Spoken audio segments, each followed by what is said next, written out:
Okay, हम लोग class start करते हैं, ठीक है। तब आप लोगों को तो 2-3 दिनों की छुट्टियां मिल गई। फ्राइडे को क्लास हुआ, सैटरडे क्लास तो ऑफ था आपका, संडे भी ऑफ हो गया, है ना। आज कल टेस्ट तो दिया होगा ना आप लोगों ने। ओके, टेस्ट तो आप कभी मत छोड़िए बेटा, मैं बार बार ये बात बोलूंगी, टेस्ट आप कभी मत छोड़िए, चाहे किसी भी सब्जेक्ट का हो। ये नहीं कि हिंदी की मैडम बोल रही है तो हिंदी का टेस्ट नहीं छोड़ेंगे, नहीं, कोई भी टेस्ट आप मत छोड़िए। टेस्ट देंगे तो आपका अटेंडेंस भी बनेगा और साथ साथ आप टेस्ट के बहाने थोड़ी पढ़ाई भी कर लेंगे, थोड़ा आपका रिवीजन भी हो जाएगा, है ना। इसलिए टेस्ट कभी मत छोड़िए। अभी तो आज हम लोग क्या पढ़ने वाले हैं, ज्ञान सागर में चैप्टर 4 तक तो हमने कंप्लीट कर दिया है। अभ्यास सागर में बता दिया था लास्ट क्लास में। हाँ, तो आज हम लोग चैप्टर 5, गुड, आज हम लोग पाठ 5 पढ़ेंगे, राजू का सपना। हालांकि यह पाठ सिर्फ पढ़ने के लिए है, लेकिन यह पाठ हमारे जीवन से संबंधित है, तो ये तो मैं आप लोग को पढ़ाऊंगी ही, साथ साथ इसको आपको भी समझना होगा कि क्यों ये हमारे लिए ज़रूरी है। ये सिर्फ पढ़ने के लिए था, मैं चाहती तो आपको छोड़ देती, आप खुद से भी पढ़ लेते, क्योंकि इससे कोई प्रश्न आने वाले नहीं है। Good morning. लेकिन चूंकि ये हमारे पेड़ पौधों से संबंधित है और हमारे जीवन से संबंधित है, इसलिए यह पाठ पढ़ना बहुत ज़रूरी है। आप लोग भी थोड़ा इस पाठ से सीख लेंगे कि हमें पेड़ पौधे लगाने चाहिए, क्यों। हाँ, ज्ञान सागर ही मैं आज पढ़ा रही हूँ। आज ज्ञान सागर है ना, और पाठ 5 पढ़ना है, राजू का सपना, है ना, राजू का सपना। तो आज हम लोग उसी को पढ़ेंगे। तो हाँ, उसमें क्वेश्चन आंसर नहीं मिलेगा, यह पाठ सिर्फ पढ़ने के लिए है। लेकिन अभी हाँ, तो और चूंकि इस पाठ में पेड़ पौधों से संबंधित यह पाठ है कि पेड़ पौधे हमारे जीवन के लिए कितने आवश्यक हैं और क्यों हमें लगाना चाहिए, इसलिए आज हम लोग इस पाठ को पढ़ लेंगे।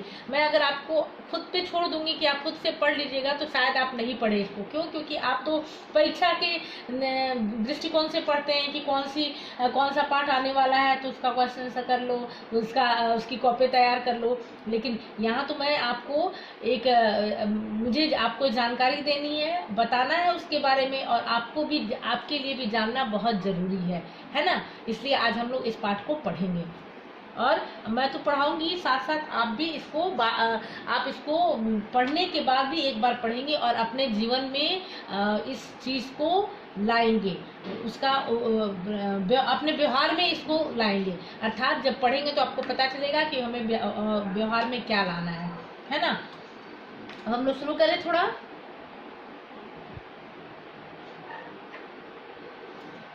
देखिए, पहले इसका परिचय मैं थोड़ा दे देती हूँ आप लोगों को कि पेड़ पौधे जो हैं वो धरती के प्राणियों को जीवन देते रहे हैं, है ना। ये सच्चाई है कि पेड़ पौधे धरती के प्राणियों को जीवन देते हैं, आप लोगों ने साइंस में भी पढ़ा है ना।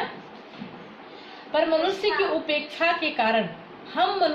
उपेक्षा के कारण पेड़ पौधे दिन प्रतिदिन दयनीय हालत में पहुंचते जा रहे हैं। आपने अभी सॉरी,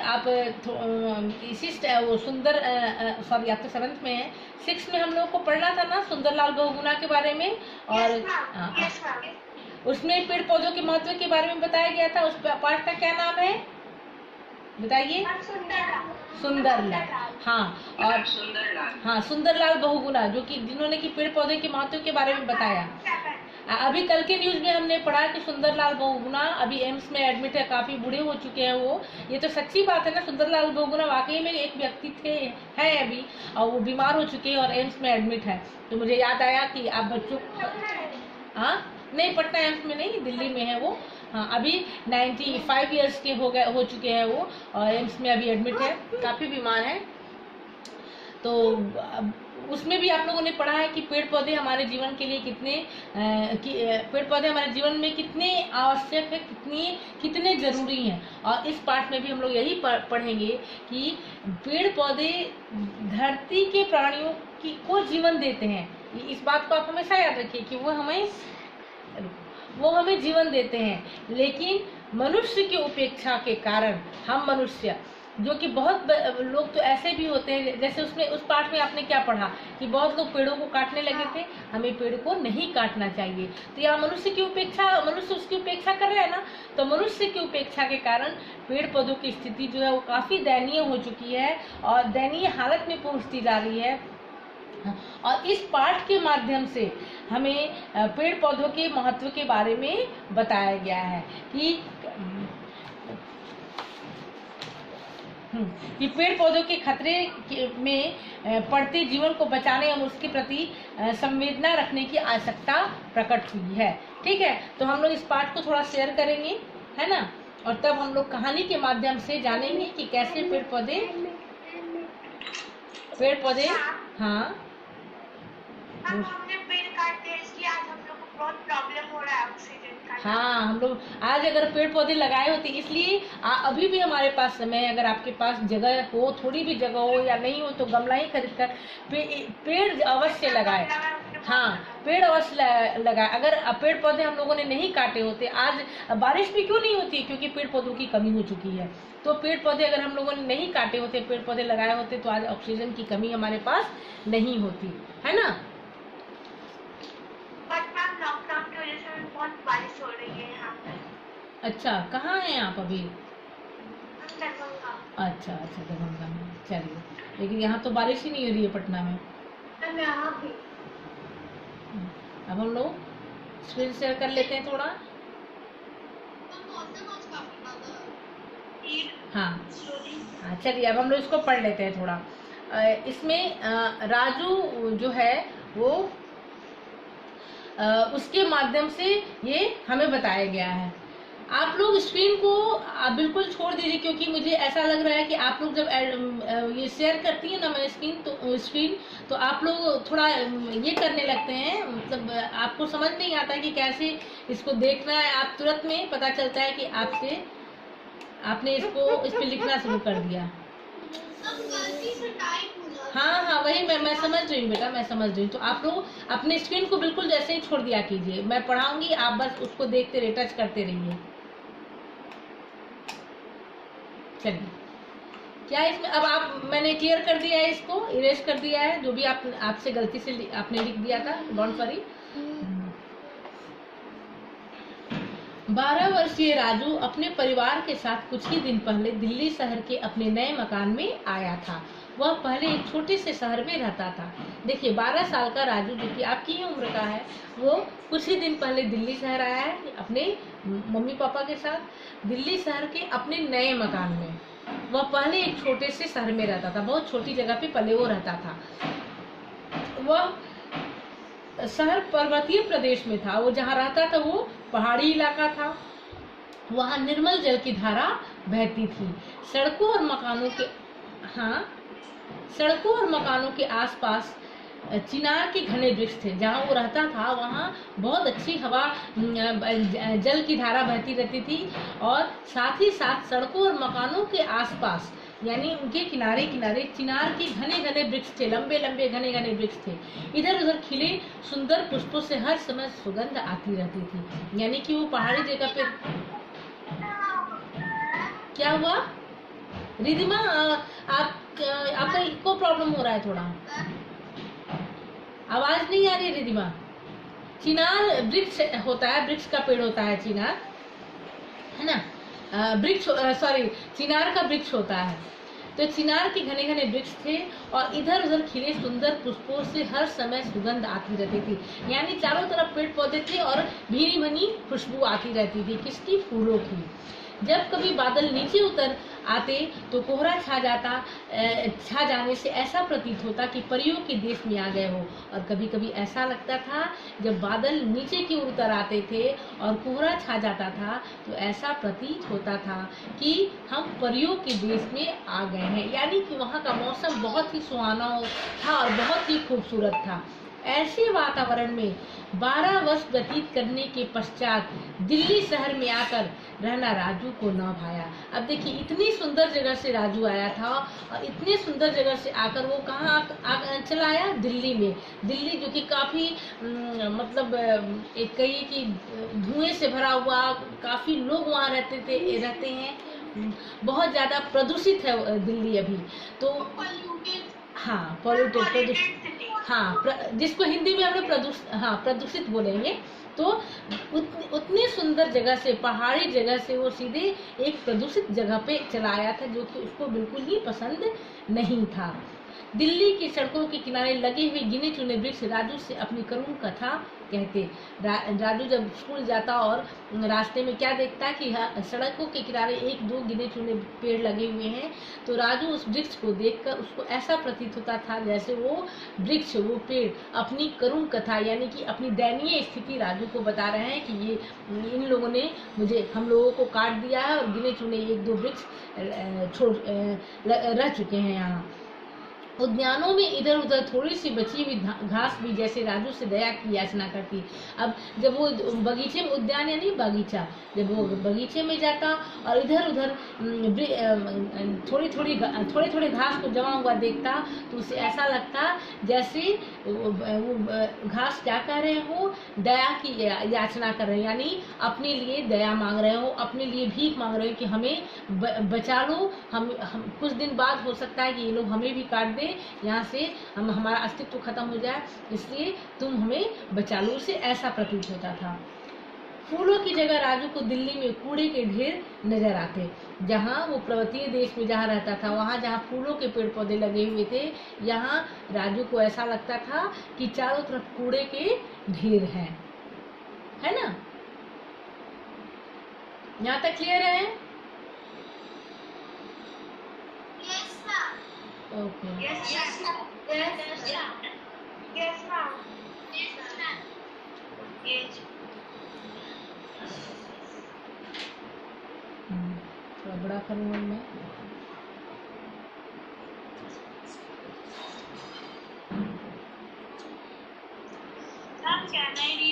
नहीं बेटा, अभी मैं पढ़ा लेती हूँ, फिर सबसे रीड कराऊंगी, ठीक है? मैं नहीं पढ़ाऊंगी तो फिर मुझे सेटिस्फेक्शन नहीं होगा।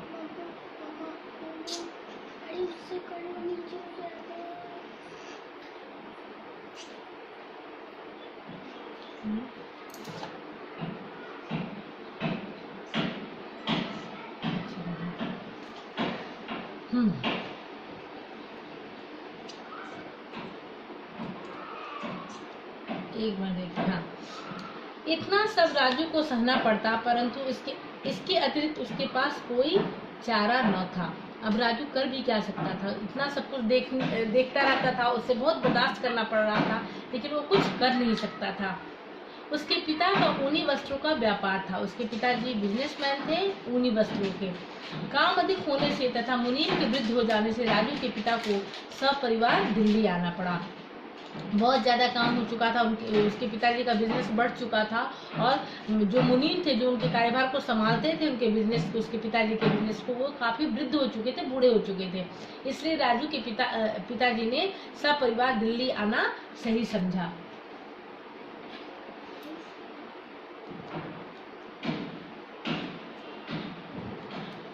ठीक है, अब आगे देखिए। उन्होंने एक बड़ा मकान जिसमें छोटा सा बगीचा भी था ले लिया। दिल्ली में उन्होंने क्या किया? एक बड़ा सा मकान लिया जिसमें एक छोटा सा बगीचा था। लेकिन घर से बाहर जाते ही सड़कों पर अस्वच्छता, शोर, जगह जगह भीड़ थी। बाहर हरियाली न होने के कारण राजू उदास हो जाता। उन्होंने जो घर लिया था वो काफी बड़ा था और उसमें छोटा सा एक बगीचा भी था, लेकिन जब वो घर से बाहर निकलता था तो सड़कों पर गंदगी, अस्वच्छता यानी गंदगी, सफाई नहीं थी थोड़ी भी, जगह जगह शोर, जगह जगह भीड़ और हरियाली न होने के कारण राजू जो था वो काफी उदास हो चुका था। वो काफी उदास रहता था, उससे भी इस शहर में बिल्कुल भी मन नहीं लगता था। राजू एक सहनशील बालक था। एक मिनट बेटा, बैटरी डिस्चार्ज हो गया है। हाँ, राजू एक सहनशील बालक था।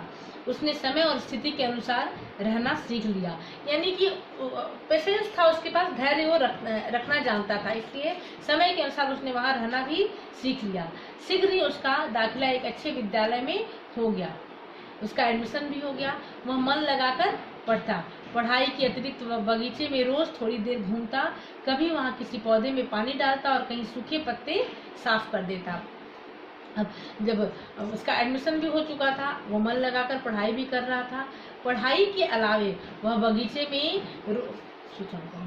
वो बगीचे में रोज थोड़ी देर घूमता और कभी वहाँ किसी पौधे में, अब जब बगीचे में वो घूमता, हाँ, तो कभी कभी वो पौधे में पानी भी डालता और सूखे पत्ते भी वहाँ साफ कर देता था। यानी अभी भी वो अपने पेड़ पौधे के लिए काफी चिंतित था।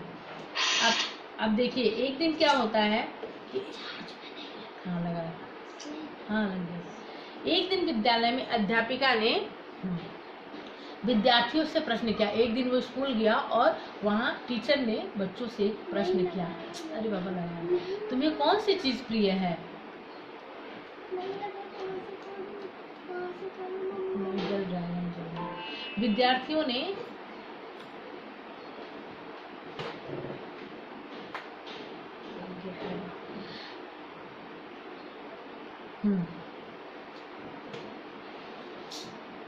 एक मिनट बेटा। विद्यार्थियों ने यथा वृद्धि उत्तर देना शुरू किया। यानी जैसे जैसे बच्चों से प्रश्न किया जाने लगा, बच्चों ने अपने बुद्धि के अनुसार, जितनी उनको बुद्धि थी उतना उन लोगों ने उत्तर देना शुरू किया।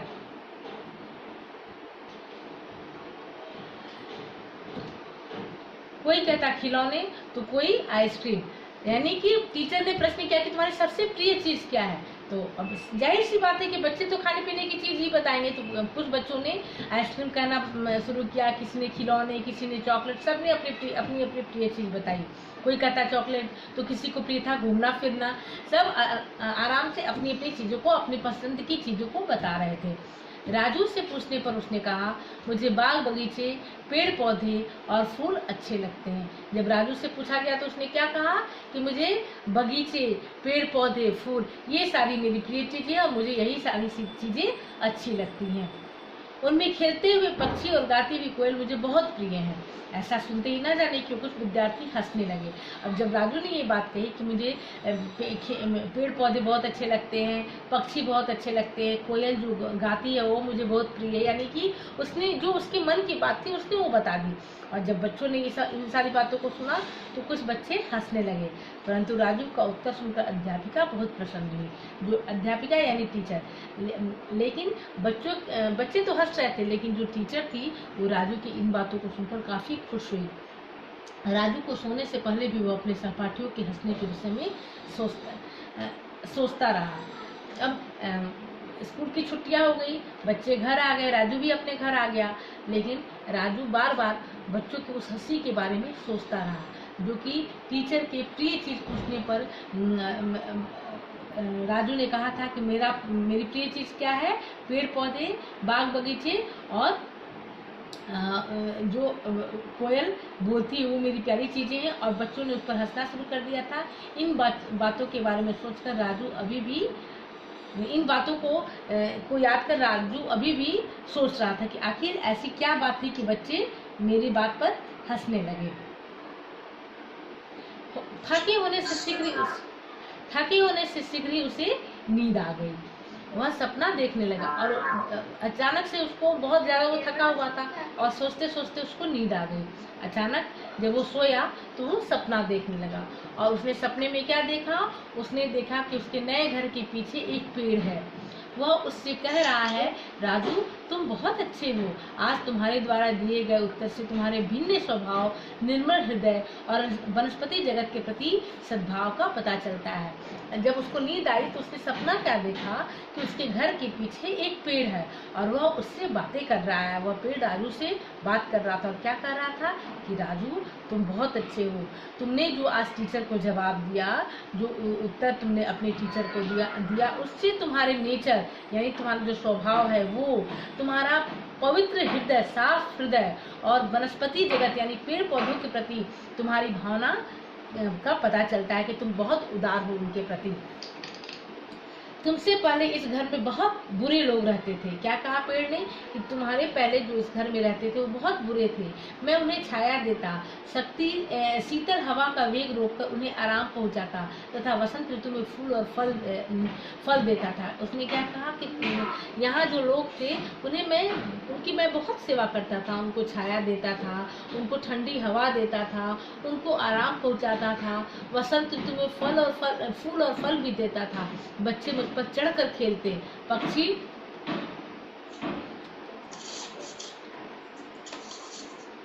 हाँ, पक्षी मुझ में घोंसले बनाकर और अपने मधुर गीत गाकर घर में रहने लगे। घर में रहने वाले लोगों को सुख देते। इस सब पर भी वे लोग मुझसे दुर्व्यवहार करते, मेरी शाखाएं काट लेते और जला देते। देखिए, इस पेड़ ने क्या कहा कि मैं उनकी इतनी सेवा करता था, बच्चे मुझ पर खेलते, मैं उनको ठंडी हवा देता था, पेड़ पक्षी मुझ पर घोंसला बनाते, मधुर गीत गाते, घर में मैं उन लोगों को छाया देता था, घर में रहने वाले लोगों को सुख देता था, लेकिन फिर भी उन लोगों का व्यवहार मेरे प्रति अच्छा नहीं था। वो क्या करते थे, वो बार बार मेरी शाखाओं को काट लेते थे और उसे जला देते थे।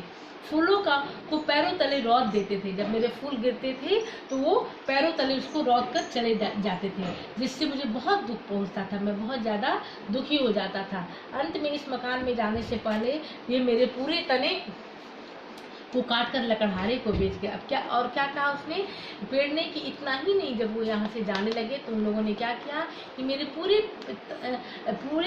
तने को काट दिया और लकड़हारे को बेच दिया, यानी कि लकड़ियों को बेचकर उससे पैसा भी ले लिया। अब केवल तुम ही मेरे प्राण बचा सकते हो। यदि तुम रोज मेरे कटे हुए तने को चारों ओर से पानी से सींचोगे तो मैं फिर से हरा भरा हो जाऊंगा। मेरी यह तुमसे प्रार्थना है। इस पेड़ ने कहा कि मैं तुमसे यही प्रार्थना करता हूँ कि तुम हर रोज मेरे तने में पानी डालो और मुझे हरा भरा कर दो। तुम ही मुझे बचा सकते हो। प्रातः उठकर राजू अपने घर के पीछे गया। यह क्या, घर के पीछे थोड़ी दूरी पर ही एक कटे हुए पेड़ का तना था। वाकई में उसने जो सपना देखा था वो झूठ नहीं था। वाकई में वो पेड़, कटा हुआ तना उसके घर के पीछे था। राजू के कान में सपने वाले पेड़ की आवाज गूंज उठी। उसे पेड़ की प्रार्थना याद आ गई। राजू भागकर पानी का पाइप उठा लाया और नल खोलकर पानी से पेड़ के तने की सिंचाई की। यही नहीं, राजू ने अपने माली काका से कहकर तने के चारों ओर कुछ खाद भी डलवा दी। राजू को अपना सपना याद आया और उसने क्या किया, दौड़ कर गया और पानी का पाइप उठाया और नल खोलकर पूरे तने की सिंचाई कर दी और साथ ही साथ अपने माली काका से कहकर तने के चारों ओर खुद कुछ खाद भी डलवा दी। यानी कि उसमें खाना पानी जो हम लोग खुद स्वस्थ रहने के लिए भोजन लेते हैं ना, खाद पानी की आवश्यकता होती है, तो पेड़ पौधों को भी इसकी जरूरत है। तो उसने क्या किया, पानी तो डाला ही, साथ साथ अपने माली काका से कहकर उसमें खाद भी डाल दिया।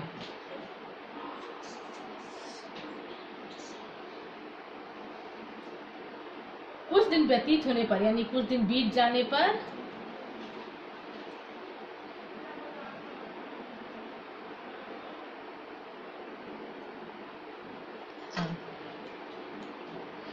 व्यतीत होने पर पेड़ के तने में से सचमुच एक हरी भरी डाल निकल आई। अब बार बार उसमें वो खाद पानी हर रोज डालता रहा और जैसे ही कुछ समय बीता उसमें से हरी हरी पत्तियां निकल आई। देखते ही देखते वह तना एक घना वृक्ष बन गया। वसंत ऋतु आई, बाग में बहार आ गई। राजू का जन्मदिन आने वाला था। अब देखिए, अब धीरे धीरे समय बीतता गया, वसंत ऋतु भी आ गई और राजू वो जो घना वृक्ष था, वो जो तना था वो एक वृक्ष का रूप ले चुका था। इतने में राजू का जन्मदिन आया। अब वह 13 वर्ष का होने वाला था। जन्मदिन वाली सुबह राजू पेड़ में पानी डालने गया। यह क्या, वहाँ सुंदर पीले फूल लटक रहे थे। राजू खुशी से झूम उठा। उसने देखा कि पेड़ पर कई पक्षी भी बैठे थे। उनमें से कुछ चिड़िया चहचहा रही थी, मानो राजू को जन्मदिन की बधाइयाँ दे रही हो। राजू को अपने सुंदर कार्य का फल उसके जन्मदिन के उपहार के रूप में मिल गया था। हाँ, राजू को क्या उपहार मिला? उसने जो तने में हर रोज खाद और पानी डाला था, उस पे हरी हरी पत्तियां निकल आई थी और उसके जन्मदिन के दिन उसमें फूल भी निकल आए। साथ ही साथ कुछ पक्षी उस पर बैठकर चहचहाने भी लगे। राजू को ऐसा लगा जैसे पक्षी उसको जन्मदिन की बधाइयाँ दे रहे हैं और उसे ऐसा महसूस हुआ कि आज उसके जन्मदिन का उपहार उसको, सुंदर कार्य का फल उसको उसके जन्मदिन के उपहार के रूप में मिल गया।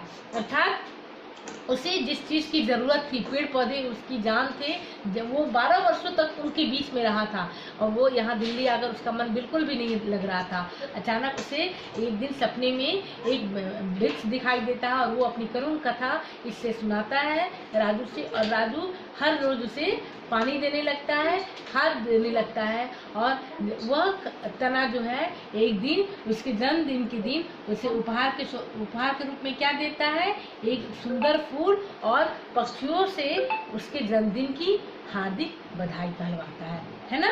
तो कहने का मतलब है कि इस कहानी इससे हमें हाँ बोलिए बोलिए हाँ बोलिए।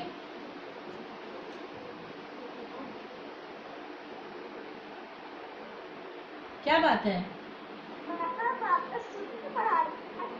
क्या आप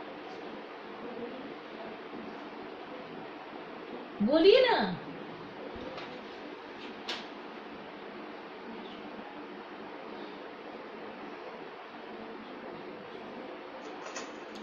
मैम व्यतीत होने का मतलब क्या है? बीत जाना। व्यतीत होना यानी बीत जाना। व्यतीत होना यानी क्या?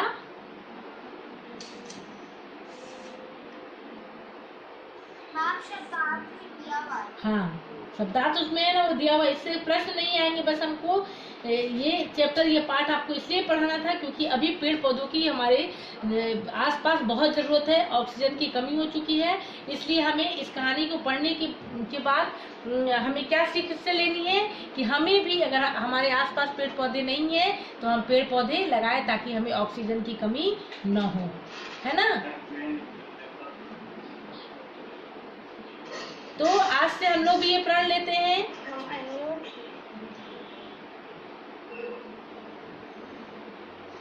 ये प्रण लेंगे ना कि पेड़ पौधे लगाएंगे। अगर नहीं है तो आप हर रोज उसको पानी दीजिए, खाद दीजिए, लेकिन अगर नहीं है तो आप भी पेड़ पौधे लगाइए, गमले में लगाइए लेकिन लगाइए।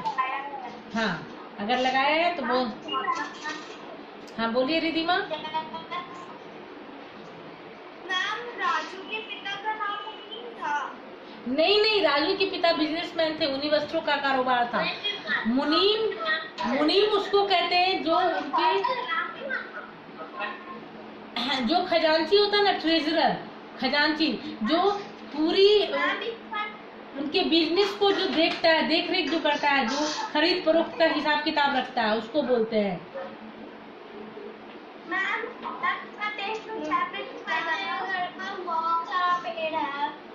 अच्छी बात है, अगर बहुत सारे पेड़ है तो आप कोशिश कीजिए कि वो सूखने ना पाए।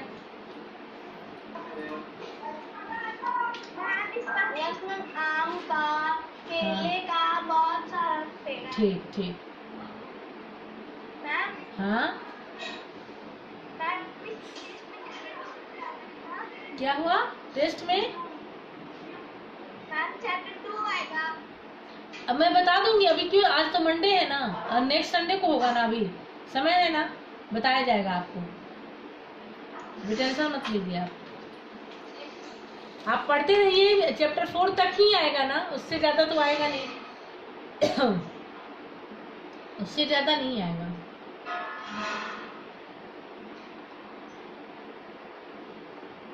अच्छा नेक्स्ट क्लास में हम लोग क्या करने वाले हैं ये बताइए। क्या आपको कोई 1 से लेकर 4 तक के पार्ट में कोई प्रॉब्लम है, कुछ लिखवाना है, कुछ बताना है आपको?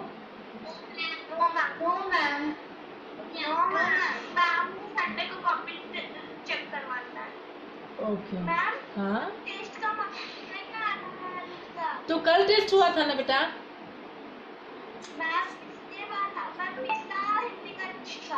मैंने भेज दिया है आपके, वो तो असाइनमेंट के थ्रू ही, लिसन असाइनमेंट के थ्रू मार्क्स जाएगा ना। हाँ जिसने टेस्ट दिया था वो तो उसको तो भेजना ही है, वो चेक करके उसमें ही मार्क्स डाल देना है और ये ग्रेड डालना है, वो तो सेंड हो जाता है तुरंत में। कैसे नहीं गया आपके पास? भेजती है, मैंने भेजा है बेटा, आप देखिएगा। आप अपना स्नैप पर में स्नैप पर बता रही हूँ असाइनमेंट से आपने टेस्ट दिया है ना, असाइनमेंट से, हाँ तो आप उसको ही ऑन करेंगे ना तो आपको दिखाई देगा। आप असाइनमेंट में ही अलग से नहीं, नीचे में रहता है। हाँ जैसे आप अपना टेस्ट कॉपी चेक करने के लिए भेजते हैं ना, तो उसको ही देखिएगा कि उसके मार्क्स मिला है कि नहीं। ठीक है, वो मैंने उसी वक्त सेंड कर दिया था। हाँ देखिए शैली तिवारी को 10/10 आया, उसने लिखा भी है।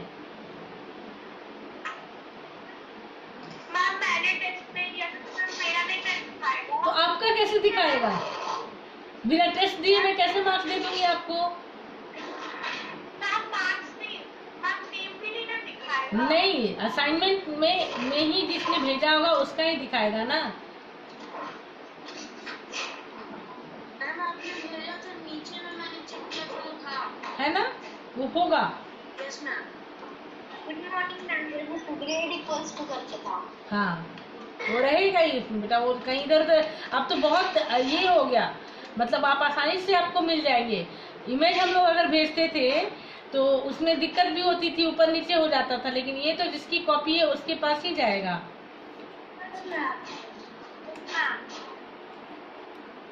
है ना।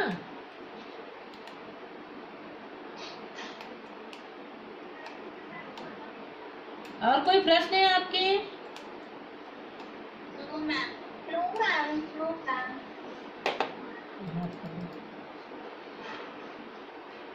आप करो, आप करो।